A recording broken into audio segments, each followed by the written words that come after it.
मस्साजोग सरपंच संतोष देशमुख यांची क्रूर हत्या करतानाचे फोटो वृत्तवाहिन्यांवरती प्रसारित झाले तेव्हापासून संपूर्ण महाराष्ट्र अक्षरशः सुन्न झालाय।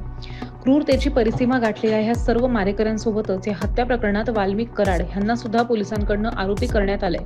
त्यामुळे राज्यभरात युवा सेनेकडून वाल्मिक कराड आणि ह्या सर्व मारेकऱ्यांविरोधात निषेध आंदोलन करण्यात येत आहे। या पार्श्वभूमीवर महाड तालुका युवा सेनामार्फत मंगळवारी 4 मार्च 2025 ला महाड शहरातील छत्रपती शिवाजी महाराज चौकात वाल्मिक कराडांचा प्रतिकात्मक पुतळा जाळून निषेध करण्यात आलाय। वाल्मिक कराडच्या मारेकऱ्यांना फाशी झालीच पाहिजे अशा पद्धतीच्या घोषणा या ठिकाणी देण्यात आल्या आहेत। यावेळी युवा सेना तर्फे युवा सेना दक्षिण रायगड जिल्हा प्रमुख विपुल उभारे, युवा सेना महाड तालुका प्रमुख रोहिदास आंबवळे, युवा सेना महाड शहर प्रमुख सिद्धेश मोरे, युवा सेना महाड विधानसभा सरचिटणीस प्रतीक शिंदे, शेखर राखाडे, परेश सोनावले, आशिष म्हस्के, राजू पावले यांच्यासह युवा सेनेचे महाड विधानसभा क्षेत्रातील पदाधिकारी आणि कार्यकर्ते सुद्धा उपस्थित होते।